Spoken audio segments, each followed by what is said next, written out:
Hari ini kita akan mempelajari satu bab yang memerlukan teknikal ataupun kaedah yang tinggi, yakni kita masuk kepada mad lazim kalimi muthaqqal.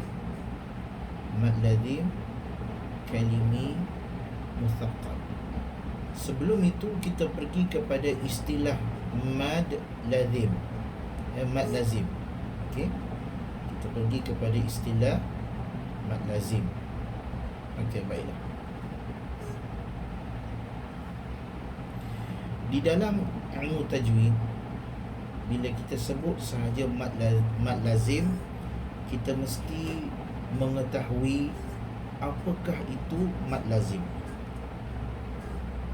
Apakah yang disebut dengan nama mad lazim.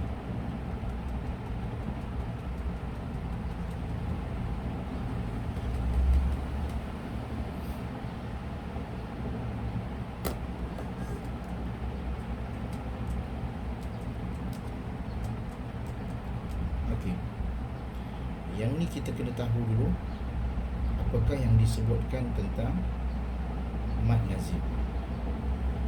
Kerana kalau kita tidak faham mad lazim ini secara asas, maka kita akan terkeliru bila kita menyentuh ataupun bila kita masuk kepada mad lazim harfi nanti. Kita pergi dulu kepada istilah mad lazim. Mad lazim ini bermaksud yakni huruf mad yang lazim, mesti ada sukun selepas huruf mad, iaitu ketika wasal dan waqaf, dan kesemua imam qurra melazimkan membaca 6 harakat. Dinamakan mad lazim kerana mesti adanya sukun selepas huruf mad dan yakni ketika wasal, dan kesemua imam qurra melazimkan membaca 6 harakat. Ini mad lazim. Okey. Ini istilah mad lazim. Mad lazim ni mesti ada sukun selepas huruf mad. Mesti ada sukun selepas huruf mad. Ini istilah mad lazim. Mad lazim dinamakan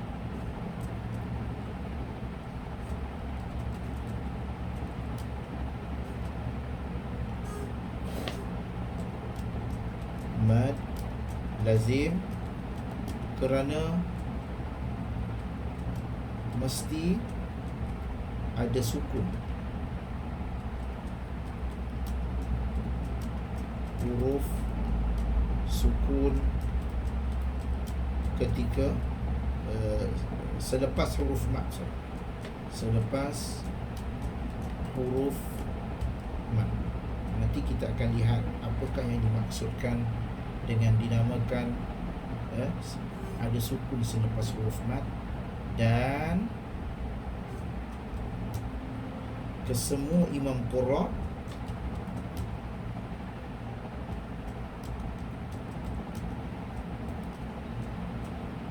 membaca 6 harakat. Ini mad lazim. Dinamakan mad lazim kerana yang pertama dia kata mesti ada huruf sukun selepas huruf mad dan kesemua imam qurra membaca dengan 6 harakat. Maknanya kalau mad lazim, automatik kita dapat tahu dia mesti dibaca dengan bacaan 6 harakat. Kalau bukan 6 harakat, itu bukan mad lazim. Mad lazim mesti dibaca dengan bacaan 6 harakat. Mad lazim ada 2 pecahan.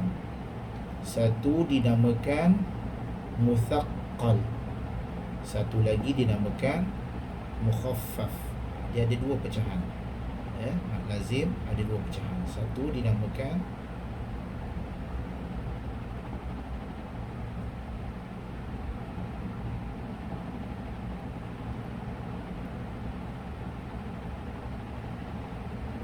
Satu dinamakan muthaqqal,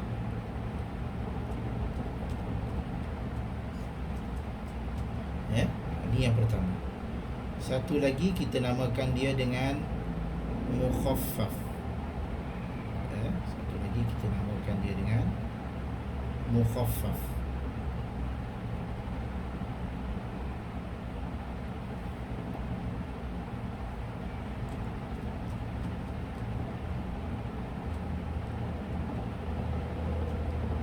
Ada dua keadaan di sini. Satu muthaqqal dan satu mukhaffaf. Ini kita kena tahu dulu. Mad lazim mesti ada huruf sukun selepas huruf mad, dan kesemua imam qurra membaca dengan bacaan 6 harakat. Okey, kalau kita lihat muthaqqal ini, muthaqqal ini, yakni kalau kita lihat dinamakan muthaqqal kerana huruf sukun itu selepas huruf mad diidghamkan ke huruf selepasnya. Diidghamkan. Bermaksudnya apa dia? Huruf sukun selepas huruf mad tadi diidghamkan. Huruf sukun selepas huruf mad diidghamkan. Diidghamkan. Istilah diidghamkan ke huruf selepasnya. Ini istilah diidghamkan. Manakala yang kat sini pula huruf sukun sama juga, huruf sukun selepas huruf mad tidak diidghamkan. Tidak diidghamkan. Tidak diidghamkan ke huruf selepasnya. Tidak diidghamkan ke huruf selepasnya. Kita kena tahu dua ini dulu. Okey, ini asas di dalam kita mempelajari mad lazim. Baiklah. Mad lazim, muthaqqal dan mukhaffaf ni ada dua pecahan. Satu disebut dengan nama mad lazim kalimi muthaqqal. Ada dua pecahan. Satu kalimi dan satu harfi. Sama juga, satu kalimi dan satu harfi. Okey, kat sini ada kalimi ataupun disebut kalimah. Yang kedua disebut juga harfi ataupun huruf. Sini pun sama, kalimi atau kalimah.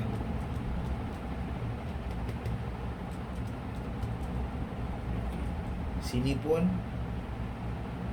harfi ataupun huruf. Ataupun huruf. Okey, di sini ada dua pecahan. Kita lihat dulu. Kalimi,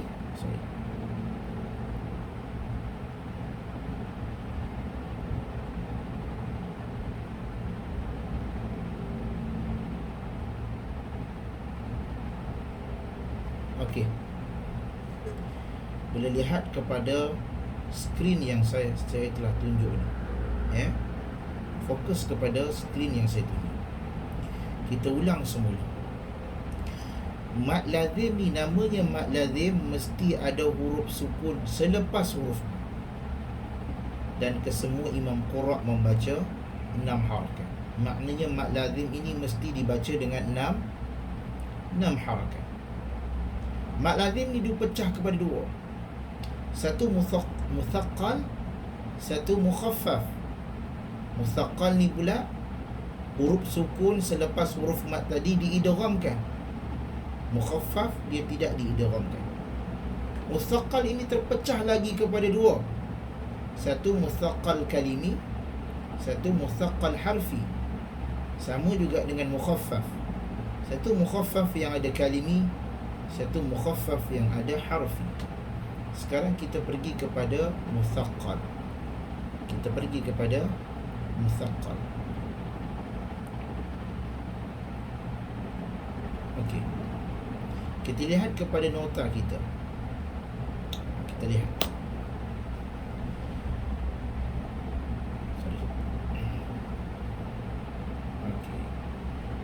Mad lazim kalimi muthaqqal mesti dibaca 6 harakat ketika wasal dan waqaf.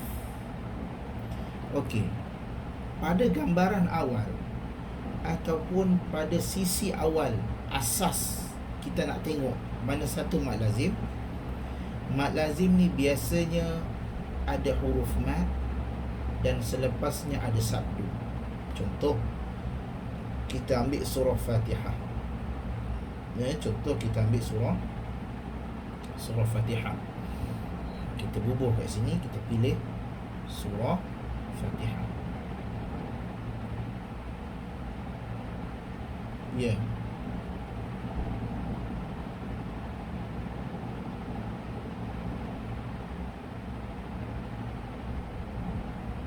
Ya, sukun tu mati.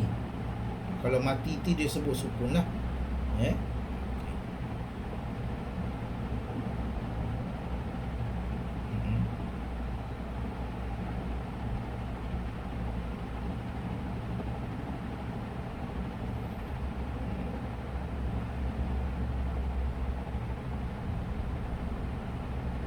nanti saya terangkan.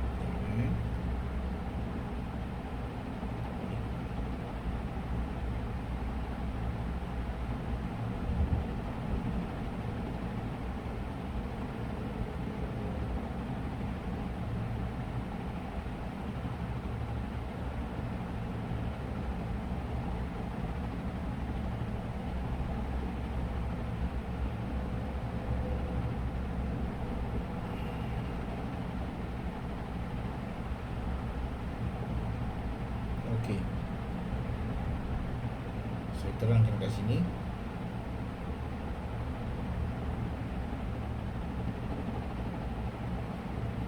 Perkataan dhalin.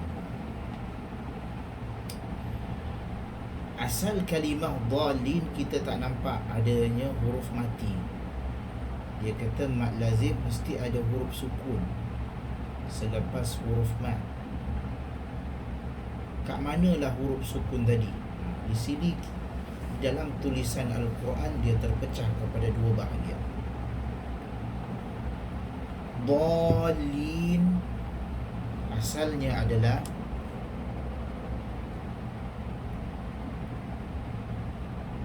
alif, lam, dha,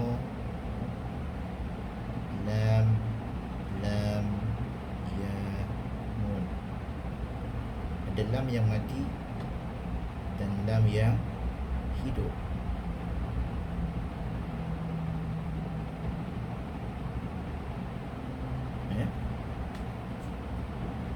Ada lam yang mati dan lam yang hidup. Baiklah, lam yang mati masuk kepada lam yang hidup. Sebab itu ada sabdu. Sabdu bermaksud ada dua huruf. Ada dua huruf. Kita lihat pada awalnya di sini. Secara asasnya, mana-mana huruf yang ada huruf mad dan ada sabdu, maka dia sudah dikira dengan mad lazim, maka hendaklah dibaca dengan bacaan 6 harakat. Hendaklah dibaca dengan bacaan 6 harakat. Dia kata kat sini, dia kata apa? Mesti ada huruf sukun selepas huruf mad. Huruf mad dia apa? Huruf mad dia adalah alif. Ini huruf mad. Selepas huruf mad ada huruf sukun, yakni lam. Lam yang mati. Cuma dalam Al-Quran tidak ditulis. Tetapi pecahannya ada lam yang mati. Manakala muthaqqal, huruf sukun selepas huruf mat tadi diidghamkan ke dalam huruf selepasnya, dimasukkan ke dalam huruf selepasnya, maka dibaca dengan bacaan 6 harakat. Waladdallin,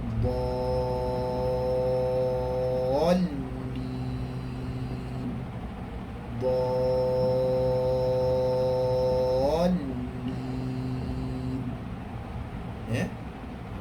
Okey, kita ambil contoh yang kedua. Dalam buku ni dia tulis Al-Haqqah. Al-Haqqah. Contoh. Saya padam ni. Biasa kita sebut Al-Haqqah.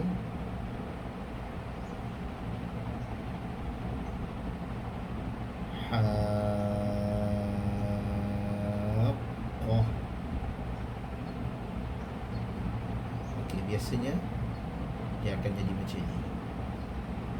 Okey. Maka pecahan dia adalah alif, lam, ha, alif. Ini huruf mat. Kemudian ada 2 qaf. Qaf, qaf, ta marbutah. Ini tulisan asal dia. Maka qaf yang mati selepas huruf mat diidghamkan ke huruf qaf yang kedua, maka ada sabdu dan dibaca 6 harakat. Para ulama meletakkan lambang lazim itu, maka dibaca Al-Haqqah.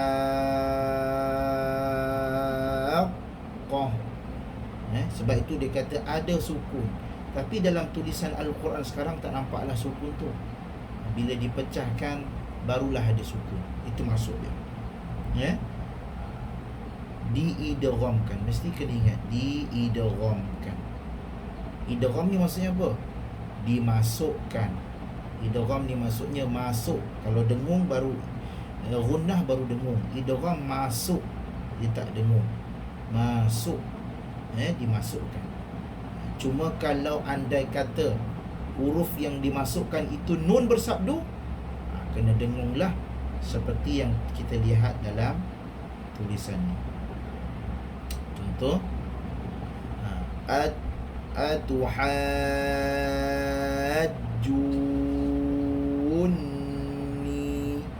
ta'murunni. Sebab nun tu ada sabdu, maka kena dengunglah. Okey. Idgham ni bukan dengung, idgham ni memasukkan. Memasukkan. Okey. Baiklah, itu yang pertama. Dia kena masuk, tidak semestinya kena dengung. Dia kena masuk. Tengok kepada keadaan huruf itu. Okey. Sekarang dia kata mad lazim muthaqqal adalah huruf sukun selepas huruf mat tadi diidghamkan. Diidghamkan. Saya padam adik kat sini. Yang ni mesti diidghamkan. Ya.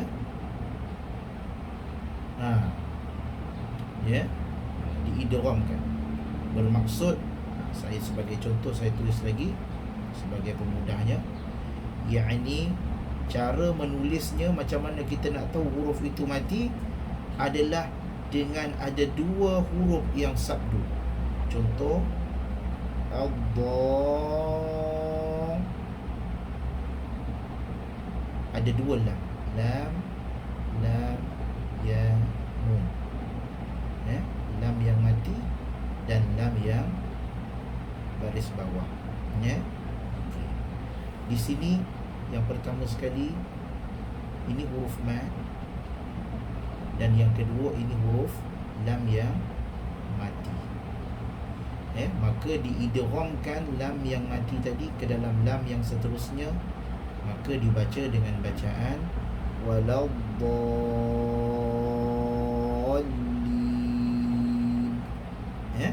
Itu maksudnya.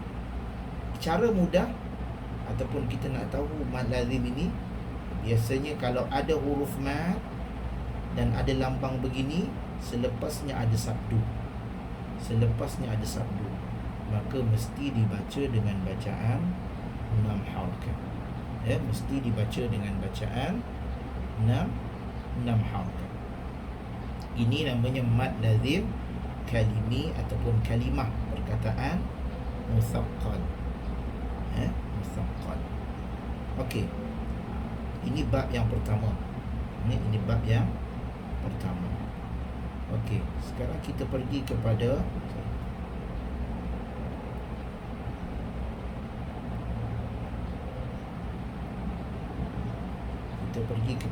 mad lazim kalimi mukhaffaf. Kalau mukhaffaf, dia tidak ada idgham, tidak ada memasukkan. Tidak ada memasukkan. Contohnya kita lihat pada muka surat sebelah. Kita tengok di sini, mad lazim kalimi mukhaffaf. Sama juga, mukhaffaf ni maksudnya terjadi pada kalimi, pada kalimah. Disebut kalimi ni maksudnya kalimah. Yakni sama juga, cuma dia kata dibaca 6 harakat pun sama sebab dia mad lazim. Dinamakan mukhaffaf kerana huruf selepas huruf mad tidak diidghamkan. Dalam Al-Quran ada 2 tempat sahaja. Al-ana. Ingat perkataan al-ana. Itu sahaja. Contohnya al-ana. Contohnya apa? Al-ana. Ini contohnya.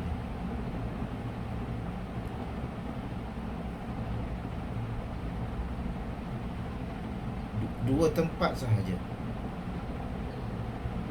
Ya, huruf yang sama.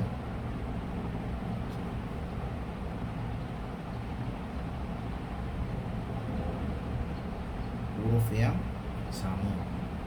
Huruf yang sama. Tidak ada huruf yang lain. Semua sama. Semuanya dalam surah Yunus. Ini sahaja. Satu saja hurufnya. Jadi tak perlu risaulah. Satu saja. Al-an. Okey, jika kita lihat kat sini, tidak diidghamkan. Okey, saya tanya dulu.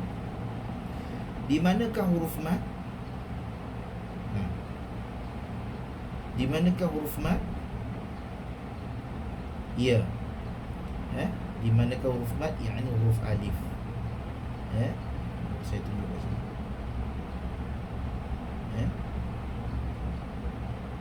Di manakah huruf yang sukun? Yakni huruf lam. Dan lam tadi tidak lam yang mati tadi tidak diidghamkan ke untuk hamzah. Dia mati itu macam biasa. Al-ana.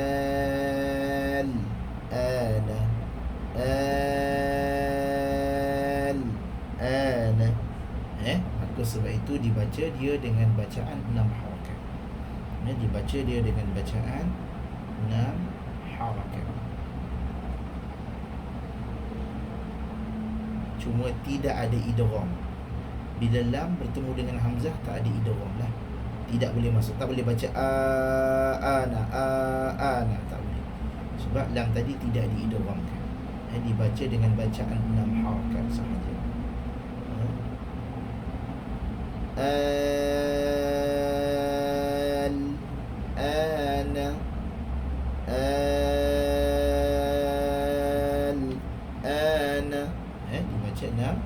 Dibaca dengan bacaan 6 harakat. Dibaca al-ana.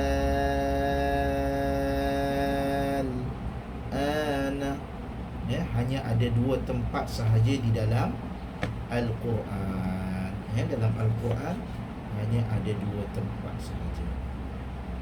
Hanya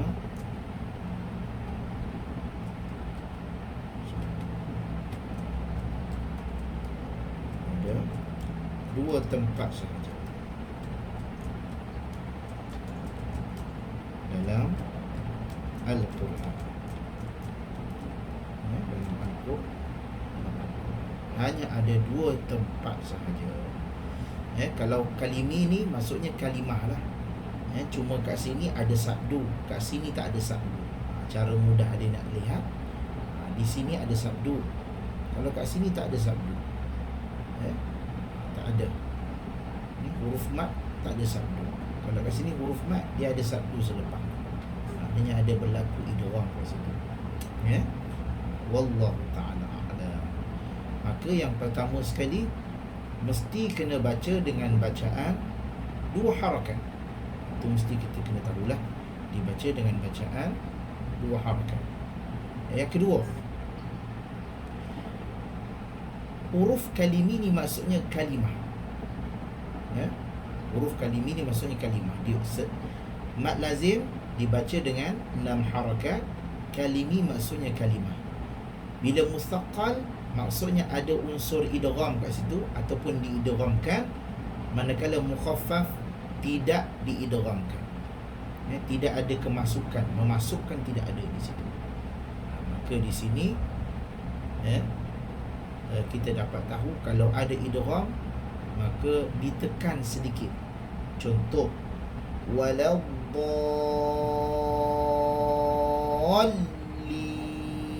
kerana ada unsur idgham tu. Kalau kita lihat contoh-contohnya, kalau kita baca dalam Al-Quran, contohnya kita tak boleh baca Al-Haqqah, tak boleh, kena tekan sebab unsur sabdu kat situ. Contohnya Al-Haqqah,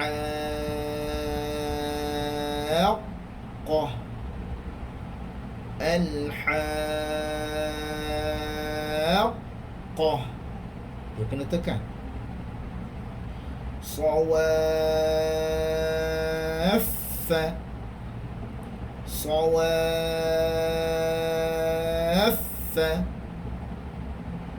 Ad-dalluna, Khassah, As-Sakhah, dia kena tekan. Tuhajjuna, Ad-Dawabbi,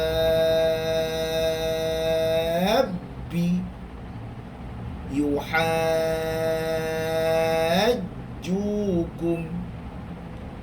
Atuhajjunni, Ta'murunni.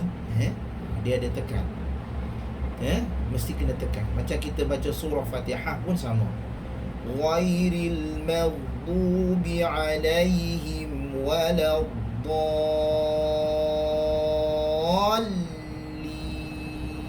Kat sini mesti kena tekan. Dallin. Tu. Tapi kalau mad lazim kalimi mukhaffaf, panjang juga 6 harakat, tetapi dia tidak ditekan. Contoh, Thumma idza ma waqa'a amantum bih al-ana.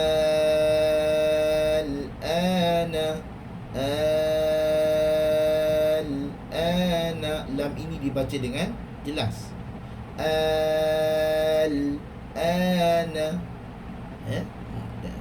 dibaca dengan jelas. Sama juga al-ana wa qad asaita qablu wa kunta minal mufsidin. Dibaca dengan jelas. Itu sahaja. Wallahu ta'ala alam. Semoga ada sesuatu yang bermanfaat pada hari ini. Minggu depan kita akan masuk pula sama juga mad lazim, tapi mad lazim harfi. Mad lazim harfi ni agak teknikal kerana kita kena mengeja huruf itu. Berbeza dengan kalimi agak mudah sedikit, tetapi harfi ni agak sukar dan kita kena mengeja. Kita kena pandai mengeja. Di sini kita akan guna kemahiran mengeja. InsyaAllah minggu depan kita akan jumpa lagi. Subhanakallahumma wa bihamdika, nashhadu an la ilaha illa anta, nastaghfiruka wa natubu ilaik. Wa sallallahu ala sayyidina Muhammad wa ala alihi wa sahbihi wa baraka wa sallam.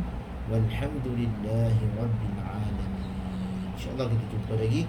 Assalamualaikum warahmatullahi wabarakatuh.